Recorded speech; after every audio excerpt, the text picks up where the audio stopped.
slave of Jesus Christ on assignment, authorized as an apostle to proclaim God's words and acts. I write this letter to all the Christians in Rome, God's friends. The sacred writings contain preliminary reports by the prophets on God's Son. His descent from David roots him in history. His unique identity as Son of God was shown by the Spirit when Jesus was raised from the dead, setting him apart as the Messiah, our Master. Through him, we received both the generous gift of his life and the urgent task of passing it on to others who receive it by entering into obedient trust in Jesus. You are who you are through this gift and call of Jesus Christ. And I greet you now with all the generosity of God our Father and our Master Jesus, the Messiah. I thank God through Jesus for every one of you. That's first.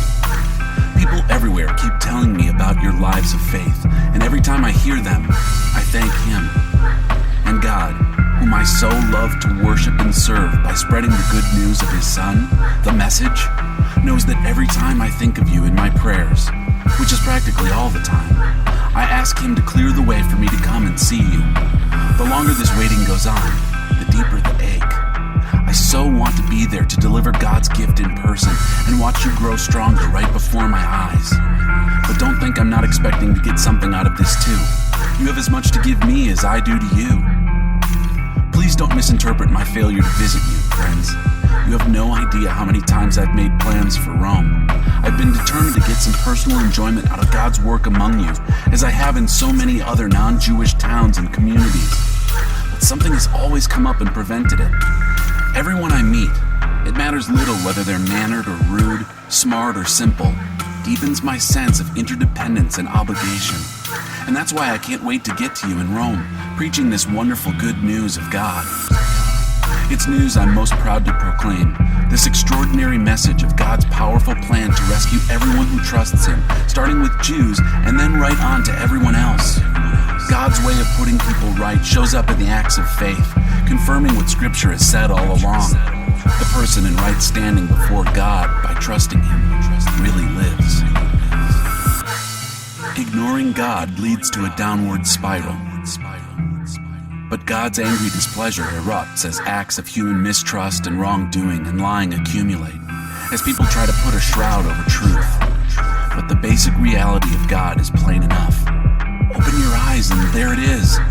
By taking a long and thoughtful look at what God has created, people have always been able to see what their eyes as such can't see. Eternal power, for instance, and the mystery of His divine being. So nobody has a good excuse. What happened was this. People knew God perfectly well, but when they didn't treat Him like God, refusing to worship Him, they trivialized themselves into silliness and confusion so that there was neither sense nor direction left in their lives. They pretended to know it all, but were illiterate regarding life. They traded the glory of God, who holds the whole world in His hands, for cheap figurines you can buy at any roadside stand. So God said, in effect, if that's what you want, that's what you get.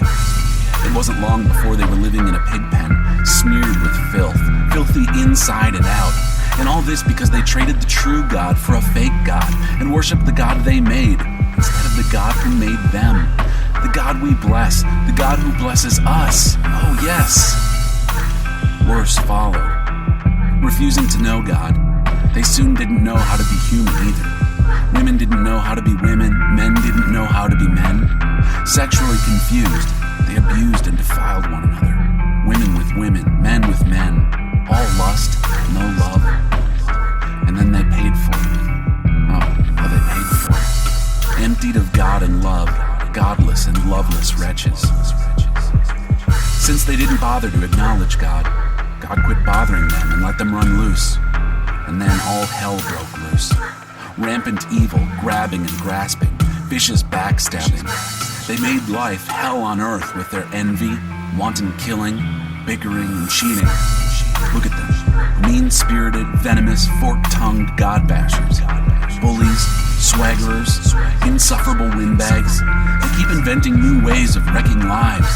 They ditch their parents when they get in the way. Stupid, slimy, cruel, cold-blooded. And it's not as if they don't know better. They know perfectly well they're spitting in God's face. And they don't care. Worse, They hand out prizes to those who do the worst things best. God is kind, but not soft.